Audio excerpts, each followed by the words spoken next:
Steno Wale Babu welcomes you. Shorthand dictations in male and female voice from all sources like magazines, speeches, and editorials at various speeds up to 120 WPM for various departments like SSC, DSSB, CRPF, Delhi Police, etc. Please like, share, and subscribe the channel. Thank you. Exercise number 3. I have repeatedly been impressed during my visits to the Soviet Russia and to the United States by the many things they have in common. I am thinking more about the people than about politics. The people in both countries are in some ways remarkably similar to each other. They are frank and hospitable and are exceedingly friendly. Essentially, I am thinking of one common feature today in the Soviet Russia and in America, namely the concentration of technological and scientific development as a means to progress. The Russians, in spite of their political differences, are full of admiration for the technological civilization which the United States has built up. They want to do even better. Theirs is a competitive approach.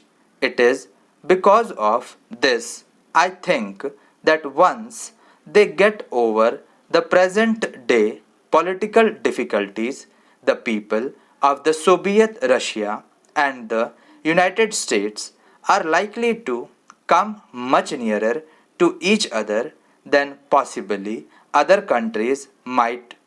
America, by and large, is a welfare state. There may be odd things here and there which do not fit in with this concept, but it is a welfare state. You have solved your problems of providing the primary necessities of life to the people. We in India have not. Our problems in India are fundamentally concerned with the primary necessities of life. In that sense, our problems are different from yours. Therefore, the pure American approach does not often fit in because you think in terms of an affluent society.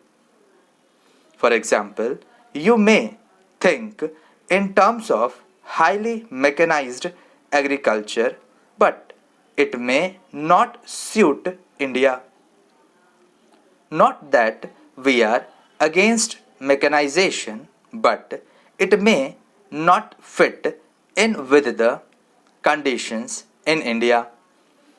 In the Soviet Russia, there has certainly been a very marked and progressive change from the rigid authoritarianism of Stalin's time.